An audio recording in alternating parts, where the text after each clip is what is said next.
All right, on this episode of Bowks Talking Bouts, excited to be talking to an individual set to compete at BYB 17 Brawl at Rock Hill, which transpires May 13th. And we have Jozette Cotton defending her BYB welterweight and Police Gazette World Diamond belts against Jamie Driver. And great having Jozette on the show. How's your day going there, Jozette? It's good. I took me a nap, so I'm feeling refreshed after my first workout of the day. Yeah, for sure. And this would seem like a big one, just with this being the first official title defense. You seem to be understandably very excited and looking to really showcase the skills. Like, when did the, bout offer initially, get on your radar and everything? I'll say I was asking. We figured Jamie would be next. Just looking at the roster that we got now, the girls' winnings and stuff like that. So we figured she would be next. We just didn't know when. Actually, I thought that we might be able to be on that Japan, the Thailand card. And Mel was saying that, he would want some people to go out there. And then they had another show. So I figured, I'm like, when's my time coming up? So Mel, I talked to Mel probably early February, and that's when we kind of figured out, that it was true going to be Jamie, but she had been going through, was going to undergo a surgery with her hands from her last fight. So we knew we had to push that back in time for healing and all that good stuff. So we just kind of, I guess they were pretty much working around, her injuries and when we could actually set up a date. So I guess with that surgery and everything being done in the weeks with healing, they set it up for May 13th. And it seems like, based on how you're describing it, like, you're not necessarily surprised this is the opponent. Like, it seems like you have a good lay of the land of the different contenders. And in the social media post I referenced describing Jamie Driver as a game opponent, like, what aspects of what she brings to the table just made it obvious to you that this would be the first title defense, you think? As far as politics, so she's the only one that's still undefeated. And she's basically fought the opponents that pretty much was in our weight classes. So once, we didn't get to meet each other, but it pretty much, the people I competed with, next to the people she competed with, being in the same weight class there, it was up to, we were next up. Her skill set, I mean, she I don't know if she ever boxed, but, her boxing doesn't look bad at all. Her boxing, her setup, her stances, and, the way she delivers her punches and stuff, she's very skilled. So, it's gonna be, she's an aggressor. She's very aggressive. She makes sure she's not backpedaling and stuff like that. Those things, those skill sets and stuff like that make for exciting fights, especially when you have both of those people that walk people down that are the aggressor that want to not necessarily try to take it to the judge's decision and try to get after it. So I'm excited about what she that aspect of what she brings to the the table. Yeah, and you were talking about, like, some of the politics of the sport, and just with both of you being, undefeated and everything like that, and both of you having the same record, and as far as you both being 2-0 in bare knuckle boxing, do you think the record's almost, like, way out a bit different, though? Or, because, I mean, you talk about the politics and stuff like that, so... You got to be a sports person or somebody that knows the fight world to know, the opponents that we fought. So, my opponents were just a little bit different than hers. That pretty much not explained anything, because she did her job in both of her fights. She did her job and she won. So she has a finish, unlike me, on her record, which would entail to the world outside that she's a finisher. She can do what I can't do, in the eyes of somebody that doesn't know what's going on. And so that might make her, it may make them lean towards her a little bit more. Her 2-0 to my 2-0 a little bit more, because she has that finish. Yeah, I get what you're, saying in that kind of regard and everything like that. And just, touching on the last fight, like, I feel like I'd be remiss if I didn't get some thoughts on that. Just seemed like a very historic kind of moment, just, being the first woman to fight for a title in London and cementing yourself as the inaugural, champion in that weight category. Can you, I guess, describe how that moment felt? I would feel like that would be a huge one. It was amazing. It was something that I've been. It's like wherever you're at. I feel like a real true fighter's goal is to be the top of that promotion and that wherever aspect it is. So to be able to be out of the country, to be able to do what I'm going to do, no matter where I'm at and what promotion. It was a blessing that I got to do it, somewhere else. And then to just, I think for me, being a champion is awesome. But to say that you are the only one in London, because the women didn't fight at all, and then Driver and them were the only women that fought, like that hit different. As far as being able to fight, and as far as the sex discrimination and sports discrimination between men and women, and so for me, it was such a blessing to be able to be down there and to do that, and to for me to be have my name cemented that I was the first, and then the first ever the second ever girl fight, and then the first ever champion was just like it was amazing. It was an amazing feeling that I can still say that. So I'm hoping that it's changing and that the more fights are going to go out, in London. But it was just to like, wow, around the world, like, this isn't happening, and then I get to do this here where it was never happening. It was surreal. And the last time we talked, I referenced the fact that you'd won championships at both lightweight and featherweight within MMA, and just cementing yourself as a champion here. Did it kind of feel comparable to those instances, or did it almost supersede it because of the history you were able to make? It superseded it. What's it's the rarity of it, and and then like when I had my like, okay, so our corners, like, well, boxing is different, like whatever, like MMA, you got your corners, nobody's coming in and really messing with your cuts. The doctor's coming in here about to stop the fight or not. Ain't nobody really working on no cuts in MMA that I've seen. I don't know. Maybe they have. Maybe I'm just not watching the right show. But just to have and then the woman, just to hear the woman that was in my corner, and Sammy, the cut lady, her historic background on it, and then for her to be in my corner, it felt even more special because I've never been in the corner. Her energy gave me so much energy that night. It was crazy, and I always talk about it because I was like, bro, she pumped me up. Like, I wish I could take her with me everywhere I go fight, because it was something that I've never ever felt a day in my life in that corner, and she energized me every time. It was crazy, and she was just talking to me, just like telling me how amazing I was, and I just knew the excitement for her because it was her first ever, and she just was so happy about when she told me her background when we were back in my corner, and she was telling us the background and how she was fighting to even be a corner lady, and then how she could only see bare knuckles. How she was so impressed by us in the States that, the women are badass and they're out here doing bare knuckles just like the guys here that they can't, women can't hear and aren't doing here. So she was so excited about being able to see the show live. And so I felt like I was bringing that to her, which I was. Well, you got, BYB was, and it was just like, to do that, and then to be able to do that and it meant so much to her in that corner, and then that, the energy she was giving me, like, I don't think I will ever feel something like I felt with Sammy in my corner being in London, and just that excitement, that woman. It was like girl power in that motherfucker. I don't know how to explain it, but it was just like tonight's the night in the world. It was yeah. I don't think nothing's gonna surpass that.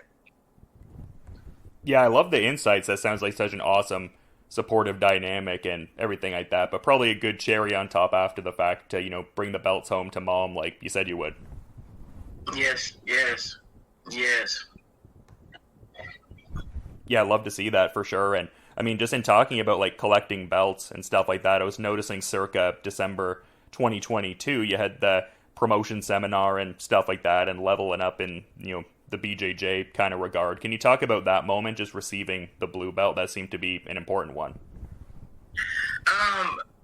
It is, because with my coach, previously in my career, being who I am and what I do, I'm a striker. So I never really, like, I would say fully went in. Like, I'm giving myself to jiu-jitsu. And when I met my coach, he turned, something around in my mind and my heart about jiu-jitsu. And it was something I was doing every day. I never did that. The only time I ever did jiu-jitsu is when I really prepared for a fight. If I had a fight contract, I signed that contract, and then I went to my jiu-jitsu coach or, our MMA gym. Then I started attending those classes. Otherwise, I wasn't. I was just going to kickboxing, boxing, those type of classes, or MMA, mixed with the wrestling and stuff like that. I never, ever really took it separately, jiu-jitsu, and took it seriously like I have. And so I told myself that I would. I told myself that, last year, the year before that this is going to be the year. These years are going to be the most important years of my life, and I'm going to rededicate myself back to MMA and the things that I love because, I got away from it. I got away from loving the sport, and my coach made me love it again, and the importance of jiu-jitsu in MMA is so important. So being a 10-year, damn near 9-year white belt, it looks retarded, but, it was very special to me to be able to level up, knowing I'm already on that level, mentally, spiritually, and skill set wise. Whether I stayed in the gym and did all that, every competition that I went to, I had to compete at a higher belt because there isn't a lot of women, even in jiu-jitsu, to be able to compete. So I competed at the white belt, my first white belt, and I had to, to fight a blue belt. And then I get, my blue belt, and I'm finally here with my blue belt, and then I get to go fight a purple belt. So I'm always up on, the ranks. So I knew where I was, I knew where I was skill wise, and it's not like the test you can, just test out of and just get that. You have to put in those times and those hours, and so that, the fact that I was, and that last one, I was telling my coach, when I did my MMA fight in January 22, or 21, I'm sorry. I told my coach, I said, hey, when I get this, I have been going all the way into that fight, that next fight. I said, hey, if I get this submission, I want to solidify me belting up. And he was like, yeah, don't worry about it. Just get in here and get the win. And it was funny because as we did that, as I get the win, we're like in the third round, he's going and I'm like doing these little weak takedowns, it's like, I don't really take people down, and, so I'm just looking bad technique in there, and my coach is like, I can tell he's getting like discouraged about, me trying to get the submission in this fight, but I told him I wasn't getting anything but a submission. Like, what I want is what I want. So I picked my 3 submissions that I was going to try to finish in, but it was going to be the submission no matter what. So, we get to that third round, it's like, Jozette, just forget about this, forget about this submission. I just need you to go in here and win. I'm like, whatever, coach. I got this. So when I end up, getting the rear naked choke and all that, and actually coming from my white belt to my blue belt, actually after my MMA fight, was super exciting. And then, for my belt promotion, it was just super exciting because I don't know what it feels like to have a stripe. I didn't know what it felt like to have it, and it's, so when I went and it was belt time, it was, like, hey, I'm happy, what I'm saying, and to get 2 stripes, it was amazing. It was something that, it encouraged me even more to stay focused and to stay down and to do what I need to do in jiu-jitsu. Yeah, for sure. And I love, like, you talking about, like, the hyper focus on wanting to, secure that submission. I'm kind of curious, is there a similar dynamic in this Jamie Driver fight, in as far as there's, like, a very particular outcome you want to get? Yes, I want the finish, but, like I said, I'm just not going to force it. I know a lot of things, you get hurt when you try to force things that aren't coming to you. One thing I am is I'm a floor. I believe in the Bruce Lee. I'm a Pisces, so I stay in that water and I'm trying to ride that tide, and I don't want to force anything or to do anything. But this fight, I am going for the finish. And I'm glad. Every fight I am, baby. You know what I'm saying? Every fight I am, but I feel like I'm going to do it in a way this time, and I think Jamie is the opponent that's going to give me that. You know what I'm saying? I felt like when I thought that Barber was going to give it to me, and then she kind of laxed on me and tried to fight like me and try to be a counter striker and all this stuff. So she didn't come as forward as I thought she would. I'm hoping Jamie stays Jamie and gives me everything that I need so that I can get this finished, this fight. Yeah, you think she's going to be maybe more, I guess, overextending herself, maybe pursuant of a finish, and you can kind of counter-strike and catch her? Is that what you're playing down? I'm hoping she does that. That is the goal. That I hope that she stays Jamie, she stays aggressive, she stays, forward. So, I can do my counter and I can do what I do best. Stop the onslaught. something about something that coming at me that I've been able to stop all my life, and anything that's coming to hurt me, I've been able to do that. So I need someone to try to bring the pain. Yeah, no, I get what you're laying down, but you touched on something interesting that I wanted to, I guess, get some insights on, because when we last spoke, you were discussing your first BYB fight and saying, like, the approach you kind of brought to that one, you know, jacked your hands up, like, that was kind of the wording there, and just curious, like, what differences were in play in, like, the sophomore effort there. Did you find the hands were still jacked up in the second fight you had there, or? No, not at all. It was crazy because, like I said, that first fight I was opening my hands. Like, I was pawing a little bit, but when I didn't remember to close my hand completely, so when I was pawing, I just turn my hand over and pressure with like an open hand, so I was pushing my hands back, like, while they were open. And this time, I told myself never to open my hands at all. Like, even I did eventually sometimes, but my mind told me to squeeze the shit out of my fist. And then I squeezed the shit out of my fist and made my little ball. And then, you know, I was punching on the right, you know, the big knuckles. You know, a lot of the punches that I threw at her, I was ending on my pinkies. You know, the second set of knuckles that had nothing to do with fighting at all, because you're not even supposed to touch those.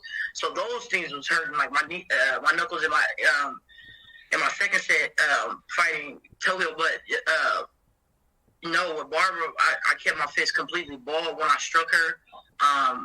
I still struck in the right places, you know, the body. You know, I try to do, like, the body, the chin, like, softer spots so that I don't hit, you know, and I try to stay away from the head. You know, people put the head down and in the clinch, you know, you can hit wrong. So I just try to stay away from the hardest parts of the body when I'm trying to do it, and try to hit the softer spots, you know, with the most power. Yeah, for sure, and it very much seems like an interesting learning curve, because there's, I guess, certain sparring you can do to ready for these things, but, I mean, 4-ounce MMA gloves would probably be, I guess, the best representation of that. So I feel like a lot of it is almost like on-the-job kind of learning and stuff like that. Yeah, absolutely. Yeah, I love the insights, and been a great career to follow so far, and very much looking forward to this next one, but I do want to be mindful of your schedule and time as well, Jozette. So is there any final parting thought you might want to add as we're kind of wrapping up here? No, you know, I just come to bring something, you know, just better every time. So, I'm hoping this fight that, you know, you guys see and, you know, the world sees, you know, even better. I just, you know, it's just like, damn, every time she comes out here, she's just getting better and better.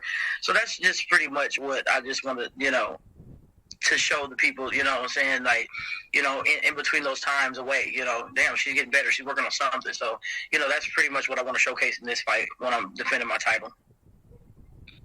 Yeah, well, I mean, you've showcased that so far in the journey, and very much, like I said, to reiterate, looking forward to this next one at BYB 17, and thanks so much for making a bit of time to talk ahead of the title defense, Jozette. You have a good rest of your day, too. Thank you. Have a good one.